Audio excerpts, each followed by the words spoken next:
Bismillahirrahmanirrahim. Assalamualaikum warahmatullahi wabarakatuh.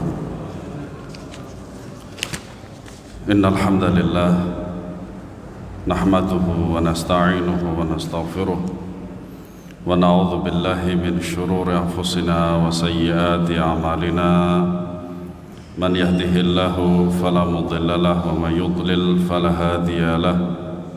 أشهد أن لا إله إلا الله وحده لا شريك له وأشهد أن محمدا عبده ورسوله يا أيها الذين آمنوا اتقوا الله حق تقاته ولا تموتن إلا وأنتم مسلمون يا أيها الناس اتقوا ربكم الذي خلقكم من نفس واحدة وخلق منها زوجها وبث منهما رجالا كثيرا ونساء واتقوا الله الذي تساءلون به والأرحام إن الله كان عليكم رقيبا يا أيها الذين آمنوا اتقوا الله وقولوا قولا سديدا يصلح لكم أعمالكم ويغفر لكم ذنوبكم ومن يطع الله ورسوله فقد فاز فوزا عظيما أما بعد فإن أصدق الحديث كتاب الله وخير الهدي هدي محمد صلى الله عليه وسلم وشر الأمور محدثاتها وكل محدثة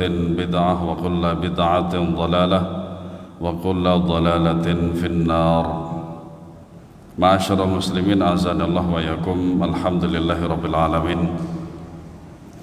Pada sore hari ini Allah Subhanahu wa Ta'ala mempertemukan kita kembali dalam majelis ilmu yang di sini di dalamnya kita membahas qala Allah qala Rasul, firman Allah Subhanahu wa Ta'ala dan sabda Nabi sallallahu alaihi wasallam. Semoga Allah Subhanahu wa Ta'ala menjadikan kita orang-orang yang mencintai ilmu dan mengamalkannya. Amin ya rabbal alamin. Ma'asyiral muslimin azanallahu wa'aikum. Pada pertemuan kali ini kita akan membahas sebuah judul dan juga sebuah ilmu yang sangat penting sekali untuk kita pelajari, sebuah ilmu yang dengannya kita memohon kepada Allah Subhanahu wa Ta'ala semakin yakin, semakin kokoh dan semakin kita mencintai agama kita, yaitu agama Islam. Yang mana al-Islam, kata Syekh Muhammad bin Abdul Wahhab rahimahullahu ta'ala, al-istislamu lillahi bitauhid wal inqiyatu lahu bita'ah wal bara'atu minasyirki wal ahli. Ya. Kata Syekh rahimahullahu ta'ala, beliau mengatakan bahwasanya Islam itu adalah al-istislamu lillahi bitauhid, berserah diri kepada Allah Subhanahu wa Ta'ala dengan tauhid. Ya, dengan tauhid. Makanya seluruh kehidupan Nabi sallallahu alaihi wasallam itu adalah tauhid dan akidah.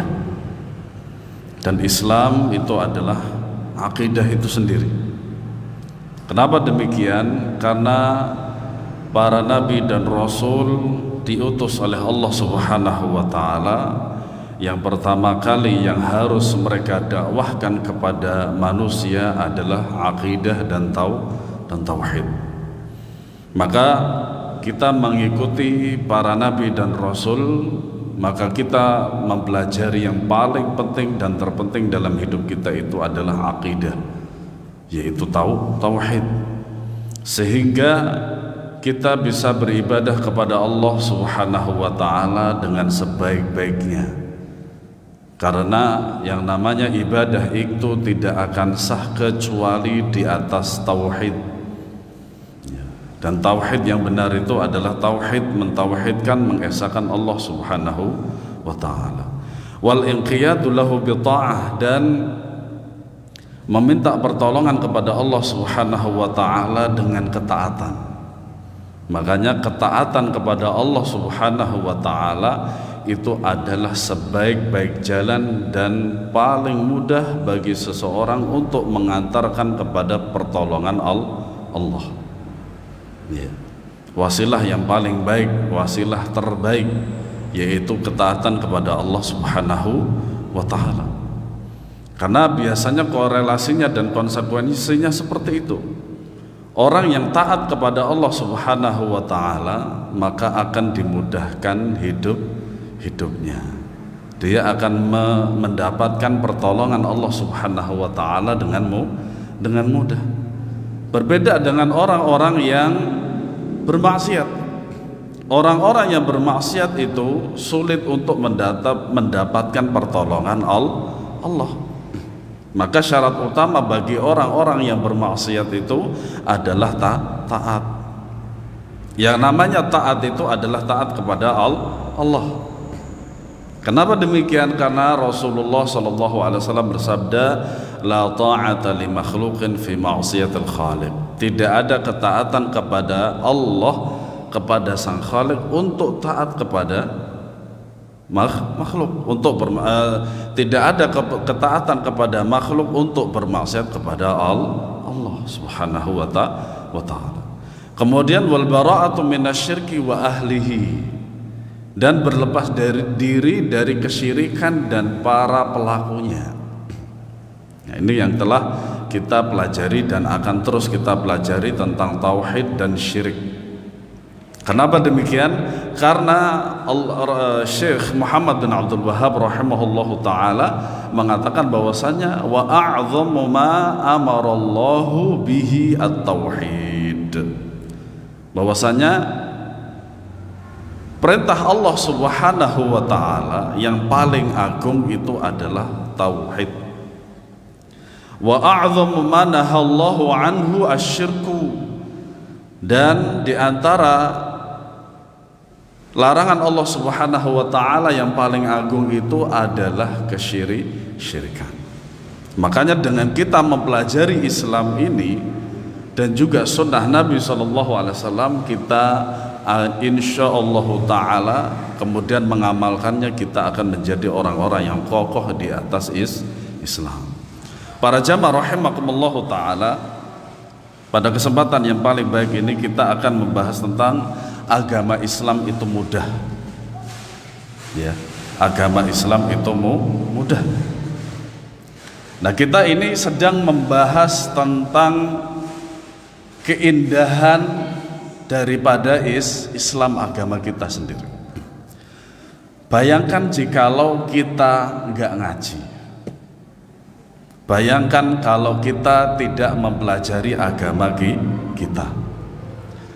Apa kita tahu akan keindahan Islam? Tidak. Justru dengan hadirnya kita di majelis ilmu itu, yang dibahas adalah qala Allah qala Rasul, maka dengan demikian kita akan mengetahui bahwasanya agama kita yang kita cintai ini dan kita pertahankan sampai kita mati nanti ini adalah sangat indah sekali. Makanya Rasulullah SAW bersabda, al-Islam ya'lu wa la yu'la alaih. Islam itu tinggi dan tidak ada yang menyaingi ketinggian daripada Islam itu sendiri. Di antara keindahan Islam adanya kemudahan. Ya, kenapa Pak? Di antara keindahan Islam adalah adanya kemudahan. Kemudahan bagi para pemeluknya untuk melaksanakan aturan-aturan dan ajaran-ajaran Islam. Itu diantara keindahan ajaran Islam yang kita ini insyaallah ta'ala akan kita pelajari. Yang ini judul daripada kajian ini saya ambil daripada kitabnya Ustadzuna Abdul Hakim hafizahullah ta'ala, tentang Kitabul Manhaj wal Aqidah.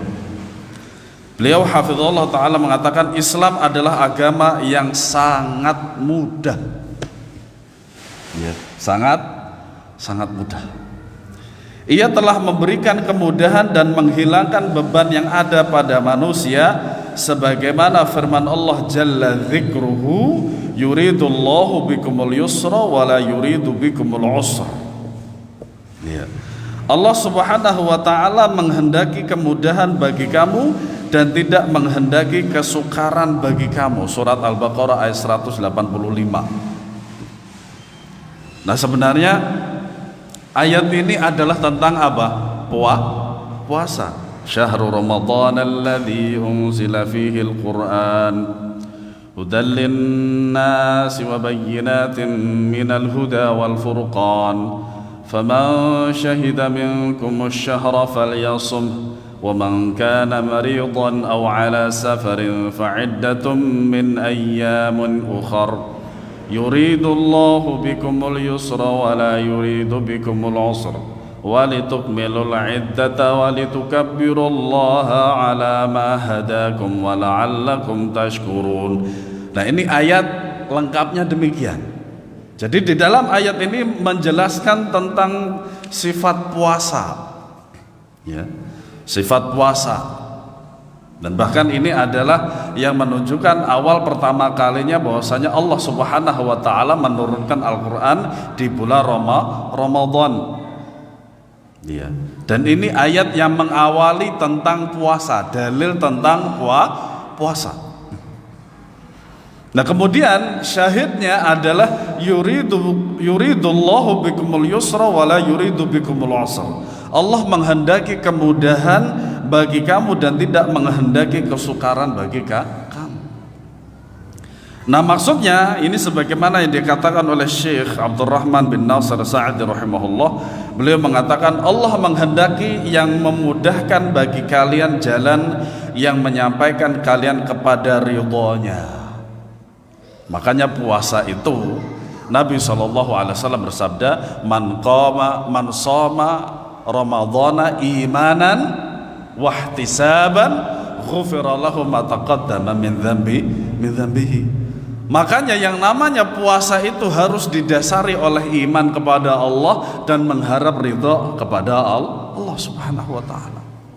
Ya.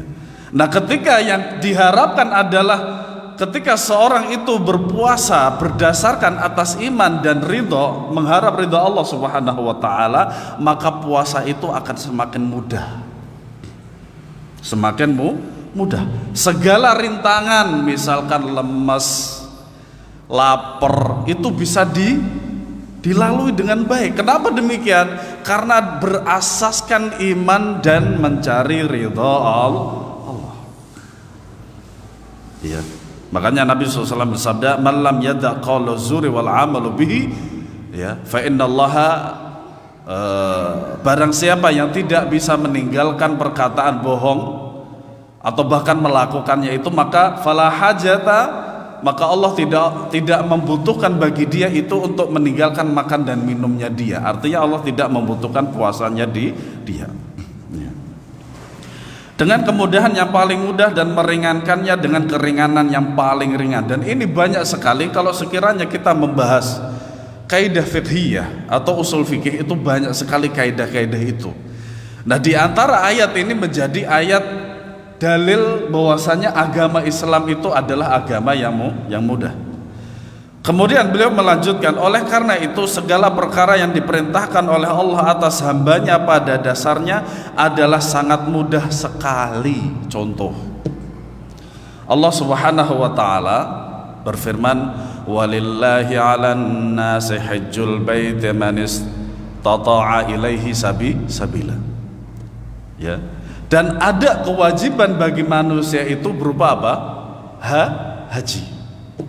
Haji itu wajib sekali seumur hidup. Nah, kalau sekiranya tidak mampu, ya, ada dua solusi dari Allah Subhanahu wa taala, meringankannya atau bahkan menggugurkannya. Walaupun pada dasarnya hukum yang kedua ini para ulama tidak sepakat. Artinya ada sebagian para ulama yang mengatakan tetap sampai mati tidak gugur yang namanya haji. Makanya Allah Subhanahu wa taala pada akhir ayat ini man istata'a ilaihi sabila. Nah, haji itu bagi yang mampu. Maknanya bagaimana mampu itu? Yang pertama, mampu itu adalah dia bisa melaksanakan perjalanan itu dari segi tenaga dan harta. Dari segi tenaga dia ada, tapi harta tidak wajib. Ya. Tenaganya ada, hartanya tidak ada, nggak wajib. Ya. Tenaganya ada, hartanya ada, tapi dia tidak berhaji, maka dia berdosa. Yang kedua, mampu adalah dari segi harta, ya, dari segi harta tapi tenaga tidak, maka ini ada yang namanya badal haji. Nah, orang yang membadalkan haji itu syaratnya harus haji duluan. Nggak bisa dia membadalkan haji sementara dia belum haji. Nah, di antara makna mampu itu adalah dia mampu untuk makan selama ketika dia safar haji dan juga untuk meninggalkan keluarganya. Kalau dia berangkat haji, dia mampu seluruhnya, tetapi keluarganya ditinggalkan dalam keadaan lapar, maka dia berdosa. Dia berdosa. Karena apa? Tidak mampu meninggalkan keluarganya di dalam keadaan kelaparan. Dan masih banyak lagi. Salat adalah kewajiban pertama itu adalah dengan berdiri. Jikalau tidak mampu dengan duduk. Jikalau tidak mampu dengan berbaring. Jikalau tidak mampu dengan apa? Paling akhir itu adalah dengan isyarat mata. Makanya di antara antum mungkin ada orang tua yang sudah sangat sepuh sekali, umurnya 80 tahun ke atas, yang selalu di atas kasur. Kalau beliau tidak mampu untuk melaksanakan kewajiban-kewajiban Allah seperti puasa atau sholat diantaranya, ini yang paling penting soalnya, maka semampu dia melaksanakan sholat. Karena apa? Sebagian orang tua itu ada yang punya penyakit tua, ya, dipegang sakit, gitu, dipegang sakit. Maka ketika mewudukan itu juga semampu dia. Kalau dia tidak mampu berwudu, maka dengan tayamum. Ya. Kemudian dia sholat dengan isyarat. Wudu juga sama. Ketika kita berwudu, ya, ketika Allah Subhanahu wa Ta'ala memerintahkan untuk berwudu, ternyata tidak ada air, atau ada air tetapi kata dokter tidak dibolehkan bagi dia untuk tersentuh oleh air, maka tayamum. Maka inilah salah satu contoh konkret bahwasanya Islam itu sangat mudah, tetapi dengan syarat apa? Ilmu. Napa Pak? Ilmu. Makanya keindahan Islam itu di antaranya adalah kemudahan dalam menjalankan daripada syariat Islam itu sendiri dengan syarat mengilmui daripada syariat itu sendiri. Kemudian beliau melanjutkan, sangat mudah sekali, namun bila terjadi suatu rintangan yang menimbulkan kesulitan, maka Allah akan memudahkannya dengan kemudahan lain, yaitu dengan menggugurkannya, ya, dengan menggugurkannya atau menguranginya. Kalau menguranginya diantaranya sholat tadi. Kalau tidak bisa berdiri ya dengan duduk, itu dikurangi. Kalau digugurkan seperti haji tadi, ya, seperti berhaji tadi, ya. Kemudian dengan segala bentuk pengurangan. Makanya beliau mengatakan wa min qawaidis syari'ati at-taisir fi kulli amrin nabahu ta'sir. Di antara kaidah syariat adalah memberikan kemudahan, yaitu kemudahan ketika datang kesulitan. Ini di antara kaidah yang lain. Di antara kaidah di dalam usul fikih itu adalah al-masyaqqatu tajlibut taisir. Semoga nanti ada ustadz yang bisa mengajarkan usul fikih atau kaidah qawaid fiqhiyah. Itu sangat penting sekali para jamaah. Memahami qawaid fiqhiyah, kata Syekh Utsaimin rahimahullahu taala di dalam kitab beliau, ketika kita mempelajari kaidah fiqhiyah, 1000 masalah yang datang kepada kita akan mudah untuk kita selesaikan. Ya, contohnya ini, al-masyaqqatu tajlibut taisir, kesulitan mendatangkan kemudahan. Di antaranya juga adalah al-usru sababun litaisir, kesulitan sebab datangnya kemudahan. Setiap ada kesulitan dalam menjalankan ibadah, kepada Allah Subhanahu wa taala pasti ada kemudahan. Ya. Di antaranya juga adalah perkataan Al-Imam Asy-Syafi'i rahimahullah. Bahkan Al-Imam Asy-Syafi'i rahimahullah taala adalah yang pertama kali meletakkan daripada qawaid fiqhiyah, usul fikih di dalam kitab beliau di apa? Bahkan kata Ustadzuna mengatakan bahwasanya al-um itu mencakup 3 ilmu besar. Ilmu besar. Pertama ilmu usul fikih. Kedua ilmu hadis. Kenapa demikian? Karena sebagian ada yang tidak suka dengan Imam Syafi'i, mereka mengatakan Imam Syafi'i bukan seorang ahli hadis. Kenapa mereka mengatakan demikian? Karena Al-Imam Syafi'i mengatakan yang paling mengetahui tentang hadis pada zaman beliau adalah muridnya siapa? Imam Ahmad. Imam Syafi'i mengatakan kepada Imam Ahmad, engkau lebih tahu daripadaku tentang hadis. Jika ada hadis yang sahih, katakanlah kepadaku, aku akan mendatanginya, kata beliau. Masya Allah. Yeah. Bukan berarti ketika Imam Syafi'i mengatakan demikian kepada Imam Ahmad, bukan berarti Imam Syafi'i gak paham hadis, gak mungkin. Kenapa demikian? Karena Imam Syafi'i dalam mustalahul hadis atau silsilah perawi itu disebut dengan termasuk silsilah dhahabiyah, silsilah emas. Silsilah emas. Makanya Imam Syafi'i mengatakan idza dhaqal amru ittasa'a. Jika perkara itu sempit maka jadilah luas. Paham para jamaah? Ini diantara keindahan Islam. Dan masih banyak lagi keindahan-keindahan agama kita ini yang harus kita pelajari. Syekh Sulaiman Abul Khail, dulu pada zaman Nabi SAW, marga Abul Khail ini ada. Abul Khail ini kan maknanya adalah bapaknya kuda, Al-Khail. Kemudian oleh Rasulullah SAW dirubah menjadi Abul Khair. Kenapa? Abul Khair. Perbedaan di akhir pada kata ini antara lam dengan ro. Perbedaannya dan makna jauh sekali, baina sama wasumur. Saking jauhnya. Kalau sama itu kan tinggi kan, kalau sumur itu dalam. Biasanya orang mengatakan demikian, baina sama wasumur. Iya. Syekh Sulaiman Abul Khail, beliau ini salah satu rektor daripada Jamiatul Imam Muhammad bin Saud di Riyadh. Kalau di Indonesia itu Lipia ada di Jakarta, ada di Surabaya, ada di Medan. Nah, beliau menulis sebuah kitab yang sangat bagus sekali, namanya Mahasinuddinil Islam. Keindahan-keindahan, kebaikan-kebaikan agama Islam. Nah, jadi ada kitab Syekhuna Ustadzun Abdul Hakim ini bagian kecil secara umum. Nah, kalau secara terperinci kita harus membahas kitab satu persatu. Kenapa demikian?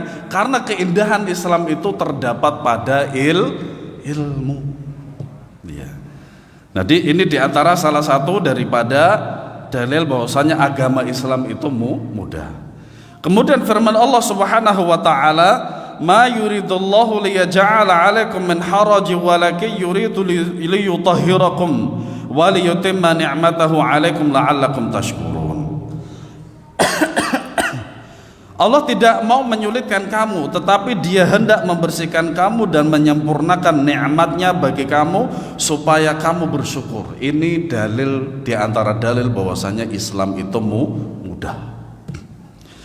Makanya kemudahan dari Allah Subhanahu wa taala itu merupakan nikmat dari Allah Subhanahu wa taala. Surat Al-Hajj ayat 8. Nah, di dalam ayat ini Allah Subhanahu wa taala menjelaskan kepada kita tentang kemudahan dalam menjalankan syariatnya. Ayat ini kan sebelumnya menjelaskan kepada kita tentang wudu. Ya, yang namanya wudu itu sudah dijelaskan secara rukunnya di dalam Al-Qur'an, yaitu membasuh muka, kemudian tangan, kemudian kepala, setelah itu kaki. Nah, bagaimana bismillahnya, niatnya, membasuh sekali, 2 kali, 3 kali? Kita mendapatkannya di mana para jamaah? Hadis Nabi Shallallahu Alaihi Wasallam. Nah, ketika seseorang itu tidak mampu untuk berwudu, maka diganti dengan apa? Tayamum. Iya. Nah, itu untuk seluruh daripada apa? Seluruh daripada keadaan kalau kita memang itu membutuhkan tayamum. Tetapi tayamum itu hanya untuk sekali sholat. Kalau kita mau sholat berkali-kali harus wudu. Makanya ada cerita yang sangat dusta sekali, yaitu cerita tersebut mengatakan bahwasanya Imam Syafi'i selama 60 tahun tidak pernah batal wudu. Antum percaya ini? Ini dusta sedusta-dustanya. Tapi ahlu sunnah wal jamaah rahimahumullahu ta'ala menjelaskannya. Padahal ahlu sunnah wal jamaah itu ini tidak datang dari ahlu sunnah wal jamaah. Kenapa demikian? Ahlu sunnah wal jamaah selalu mendatangkan dalil-dalil dari Al-Quran dengan pemahaman para sahabat kalau hadis itu harus hadis sahih minimal hasan. Nah, kalau yang dimaksud dengan 60 tahun itu dengan satu wudhu tidak terputus sampai beliau wafat, ini jelas dusta. Jelas dusta. Kenapa demikian? Seharusnya para sahabat Nabi SAW lebih hebat dari beliau. Kalau hanya sekedar 60 tahun. Yang kedua, jikalau yang dimaksud adalah ketika beliau itu batal kemudian berwudu, nah inilah yang disebut dengan menjaga wudu. Menjaga wudu. Ini kalau bukan ahlu sunnah wal jamaah nggak bisa menjelaskan. Makanya diantara keindahan Islam itu adanya kemudahan dalam menjalankan syariat. Dalil selanjutnya, wajahidu fillahi haqqa jihadihi wa huwa jtabakum wa ma ja'ala 'alaikum fid dini min haraj. Dan berjihadlah kamu pada jalan Allah dengan jihad yang sebenar-benarnya. Yang namanya jihad itu tidak harus jihad berperang, ya. Yang namanya jihad itu tidak harus jihad berperang. Antum mencari nafkah untuk anak dan istri itu juga jihad. Antum berjalan dari rumah menuju masjid ini untuk talabul ilmi itu juga jihad. Dulu di Trawas itu kan kita ada daurah masyayikh dengan masyayikh murid-muridnya Syekh Albani rahimahullah. Ada salah satu ikhwah kita namanya Ustadz Ibnu Saini. Beliau termasuk salah satu muridnya Ustadz Abdul Hakim hafizahullah ta'ala. Beliau itu wafatnya ketika thalabul ilmi. Jadi ketika daurah menyampaikan ringkasan daripada kajian masyayikh itu, selesai daripada kajian itu dan selesai membaca ayat Al-Quran, kemudian beliau jatuh wafat. Wafat. Dan kemudian beliau dimandikan oleh Syekh Ali Hasan Al-Halabi rahimahullah. Ya, dimandikan oleh Syekh Ali Hasan Al-Halabi rahimahullah. Dan yang mensalati, yang menjadi imam waktu itu adalah Syekh Muhammad Musa Al-Nasr rahimahullah ta'ala. Dan yang menjadi para imam makmum itu sekitar 600 orang para ahli ilmu, para jamaah. Ini kehidupan yang indah sekali. Seorang ahli ilmu, subhanallah, ya.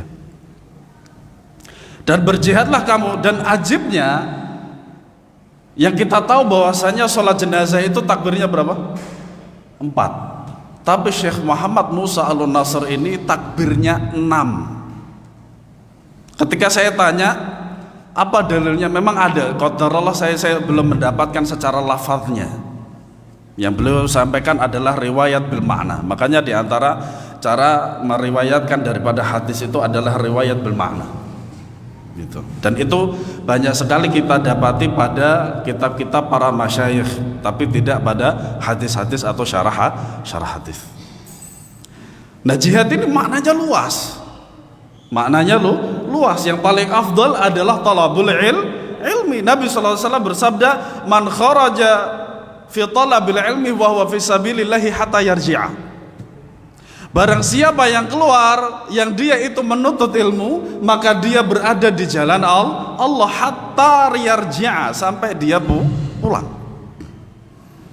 Ya. Makanya ini adalah kekhususan bagi para penuntut ilmu. Makanya kaget kok 6 takbir, subhanallah. Iya. Nah, mana syahidnya bahwasanya agama Islam itu mudah dalam ayat ini? Dia, yaitu Allah, telah memilih kamu dan dia sekali-kali tidak menjadikan untuk kamu dalam agama suatu kesempitan. Maka bagaimana cara kita memaknai bahwasanya agama Islam itu mudah? Ya, belajar. Kenapa demikian? Karena sebagian orang mengatakan bahwasanya semakin kita berilmu semakin sulit, padahal kalau semakin kita belajar, semakin tahu tentang agama Islam ini, semakin mudah kita menjalankan agama dan syariat Allah. Kemudian adapun hadisnya, an Abi Hurairah radhiyallahu anhu, an Nabi sallallahu alaihi wasallam qala, inna ad-dina yusrun wala yushad ad-dinu ahadun illa ghalabahu fasaddidu wa qaribu wasta'inu bil ghadwati war rawhati wa syai'in minad duljati. Sahihun rawahul Bukhari. Dari Abu Hurairah radhiyallahu anhu, dari Nabi sallallahu alaihi wasallam, beliau bersabda, sesungguhnya agama Islam ini mudah. Kalau yang sudah mengatakan itu adalah yang menciptakan agama, maka kita percaya. Ya. Dan yang membawa agama itu sudah mengatakan bahwasanya agama Islam itu mudah, maka kita percaya. Dan tidak seorang pun juga yang memberatkan agama, melainkan agama ini akan mengalahkannya. Oleh karena itu berlaku sedanglah dan mendekatlah kamu dan mintalah bantuan di waktu pagi dan petang, serta sedikit di akhir waktu malam. Ya. Syahidnya mana? Inna dina yusrun, bahwasanya agama Islam itu mudah. Orang merasa sulit, susah untuk menjalankan agama Islam itu karena tidak ada ilmu pada dia. Bagaimana dia mendapatkan ilmu sementara hadir di majelis ilmu saja ndak? Padahal ilmu itu berada di majelis ilmu. Dan sebaik-baik majelis ilmu itu membahas sebuah kitab. Kalau tematik itu jangan terlalu sering, tapi kitab. Kenapa demikian? Karena kitab lebih mengokohkan.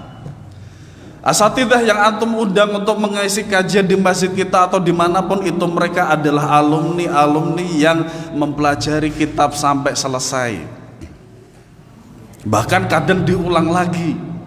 Syekh bin Baz rahimahullah ta'ala, beliau itu membahas usul thalathah sampai 60 kali, kali, subhanallah. Ya. Nah, kita belum sekali habis sudah bosan. Karena memang kadang para jamaah sekalian, pembahasan tentang manhaj dan akidah itu membosankan. Apalagi jikalau majelisnya seperti ini, tidak ada guyon sama sekali. Makanya kadang sering kita dapati di media sosial itu pengajian lucu. Wes pengajian lucu, ilmunya sedikit, bayarannya di atas 10 juta. Masya Allah. Ya. Makanya membahas ilmu itu dengan kitab runut, berikut dengan dalilnya. Di majelis ilmu pun juga antum akan mendapatkan bahwasanya semuanya serba mudah ketika antum mendapatkan kemusykilan. Ya. Dibahas di majelis ilmu sampai selesai di situ. Iya. Dan tidak ada jumud. Makanya Syekh Al-Albani rahimahullah mengatakan al-ilmu la yaqbaluhul jumud. Di dalam ilmu itu tidak ada boleh yang namanya kejumudan. Maksudnya jumud itu bagaimana? Ya ilmunya gitu-gitu aja tentang tahdzir dan tahdzir. Ditanya tentang wudu, babal beras, kosong lompong, nol putul.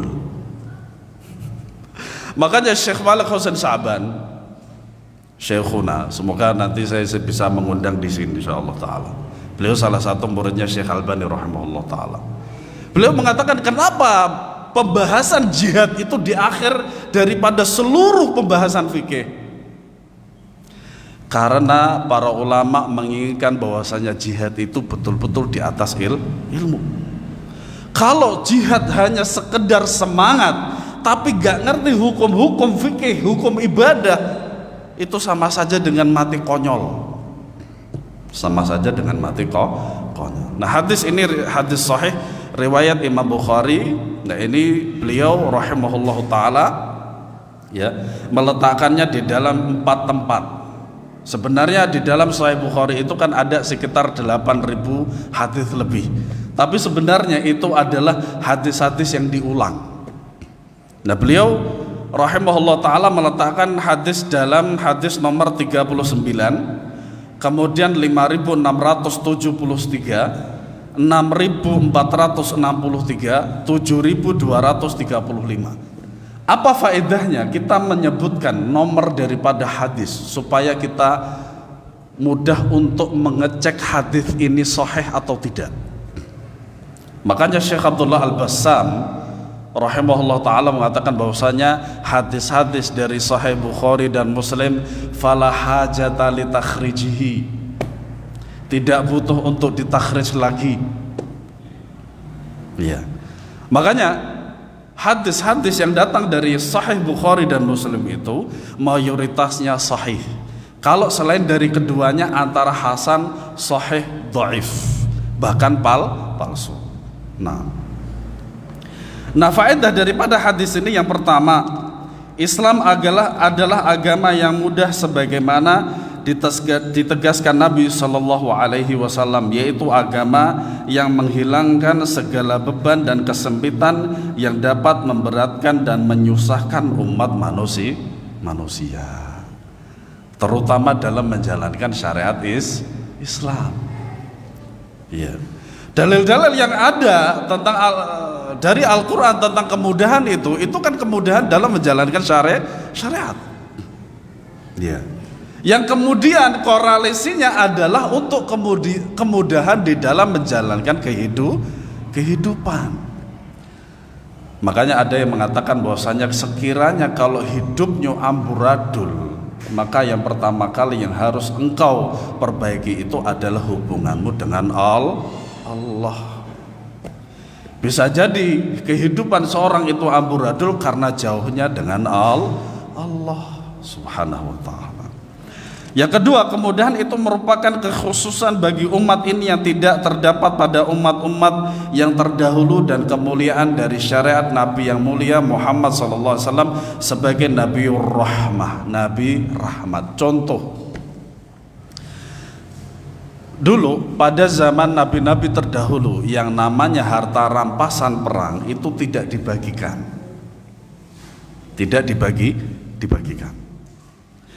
Nah, pada zaman Nabi SAW ini harta rampasan itu dibagikan.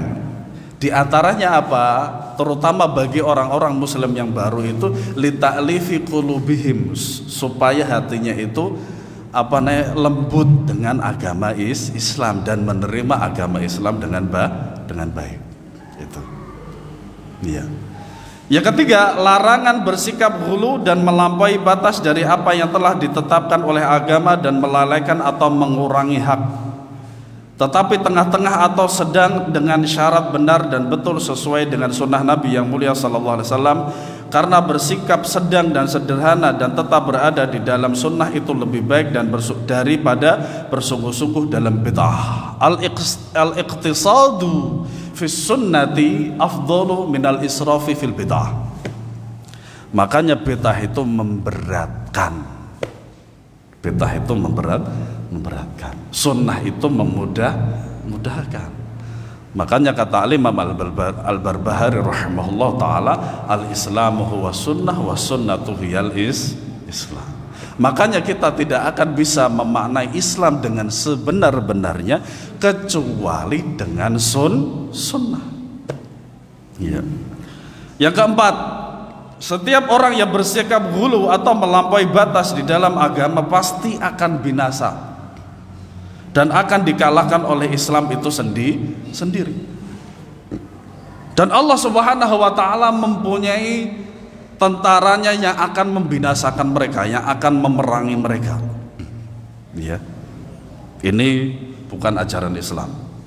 Ini dari luar Islam. Dalilnya ini, para sahabat mengatakan demikian. Dan itu diantara salah satu tanda kemudahan Islam. Ya. Yang kelima, bahwa jalan-jalan kebaikan di dalam Islam sangat banyak sekali. Oleh karena itu, untuk berlaku sedanglah dan mendekatlah sedikit demi sedikit untuk menuju ke mencapai kesempurnaan beribadah dalam keadaan semangat sehingga dapat merasakan kelezatannya. Makanya ketika kita semakin lama mempelajari akidah dan manhaj dan mengulang-ulang daripada akidah dan manhaj, maka kita akan memahami itu dengan sempurna, dan itulah kenikmatan. Dan itulah kenikmatan sempurna. Ya, karena bahwa ibadah bukanlah beban atau taklif, sebagaimana yang sering dikatakan para ahli fikih mutakallimin. Makanya sebagian kaum muslimin itu berat dalam menjalankan puasa. Makanya saya kan masih sering ke Jombang atau kadang ke Baron gitu, ke rumah kakak saya dan seterusnya. Di pinggir jalan itu kita masih sering melihat tukang bakso buka warungnya, tukang kopi masih buka warungnya. Pernah saya melihat di pinggir jalan itu masih muda, ada 3 orang masih muda seger buger makan bakso jam 10-an. Saya kadang sulit untuk suudzon. Kita sulit untuk husnudzon sama dia tuh, husnudzon sulit. Kenapa demikian? Di sekitar kita itu adalah kaum muslimin gitu loh. Gak mungkin kita suudzon kalau dia kafir, itu gak mungkin gitu loh. Dan ternyata di antara salah satu keluarga dari bapak saya itu juga gak puasa. Dari adiknya, anak-anak adiknya itu gak puasa, masih di bawah saya jauh sekali. Seger buker, masih muda. Subhanallah. Tapi pendidikan agama dari orang tuanya memang kurang. Makanya apa? Umur segitu dia tidak berpuasa. Ya, tidak berpuasa. Makanya kadang sholatmu juga seadanya. Yang penting apa? Menjalankan kewajiban, gugur kewajiban, selesai. Nah, itulah sebenarnya sholatnya orang-orang munafikun. Ya, tidak menikmati ibadah. Ya. Sementara ketika dia ibadahnya seperti itu, mengharapkan rezeki dari Allah itu lebih, ya tidak mungkin. Kalau sekiranya Allah melebihkan dia rezekinya, sementara ibadahnya gitu-gitu aja, ingat itu istidraj. Walayatubillah. Ya. Tetapi ibadah dan beribadah adalah kesenangan dan kegembiraan yang dapat dirasakan kelezatannya oleh orang yang beribadah. Wallahu alam, ini cerita ini riwayatnya saya belum mengecek, bahwasanya Ali bin Abi Thalib radhiyallahu anhu ketika berperang pernah kakinya kena panah tembus, dan ketika mau dicabut oleh salah seorang sahabat, beliau melarangnya, jangan, saya tak sholat dulu, nanti kamu cabut ketika saya sholat. Saking khusyuknya. Wallahu alam riwayat ini ya. Tentu saja peribadatan tersebut wajib dibina berdasarkan syariat. Nah, maksud syariat itu adalah ilmu dan ittiba' kepada Rasul sallallahu alaihi wasallam, bukan dibangun dalam rangka mengikuti hawa nafsu dan bid'ah. Coba aja Pak antum disuruh baca surat Yasin 1000 kali. Kuat antum? Yakin 1000% nih nggak kuat jenengan ya. Nggak kuat, demi Allah nggak kuat. Ya, demi Allah nggak kuat. Nah, sekiranya kalau jenengan tak tangkeleti, Al-Quran sampun katang ping pinten? Wallahu a'lam. Sebuah pertanyaan yang harus kita jawab diri sendiri. Ya. Kemudian di antara kemudahan yang lain bahwasanya disukai mengambil rukhsah safar. Di antara uzur syar'i yang muttafaqun alaih itu 3. Pertama sakit, uzur syar'i sakit. Tapi kalau korengan ya bukan uzur syar'i. Panu bukan uzur syar'i. Watuk itu bukan uzur syar'i. Ya kecuali kalau batuknya sampai mengeluarkan darah ya monggo. Kemudian safar, alhamdulillah saya mudik sebelum waktunya. Kemudian hujan, makanya hujan boleh bagi antum itu untuk jamak, bukan kok qasar. Kalau safar itu jamak kok qasar. Ya. Bahwa disukai mengambil rukhsah atau keringanan yang diberikan oleh syara agama pada waktu yang tepat dan dibutuhkan, karena meninggalkan rukhsah pada saat yang tepat dan dibutuhkan akan membahayakan atau menyusahkan. Contohnya seperti orang yang tidak sanggup menggunakan air untuk berwudu, lalu dia tetap berwudu dengan meninggalkan tayamum sebagai sebuah keringanan yang sangat besar yang telah diberikan oleh syara agama, maka pasti akan membahayakannya atau sangat menyusahkannya dan lain-lain banyak sekali dari keringanan yang diberikan oleh syara. Dan itu memang terjadi ketika seorang sahabat sakit, ya, kemudian ditanya boleh tidak menggunakan air, boleh. Akhirnya dia mandi kemudian mati. Nabi SAW marah besar, dia berfatwa tanpa ilmu. Kemudian dalil selanjutnya adalah an Anasin an Nabi SAW bersabda, qal yassiru wa la tu'assiru wa basyiru wa la tunaffiru.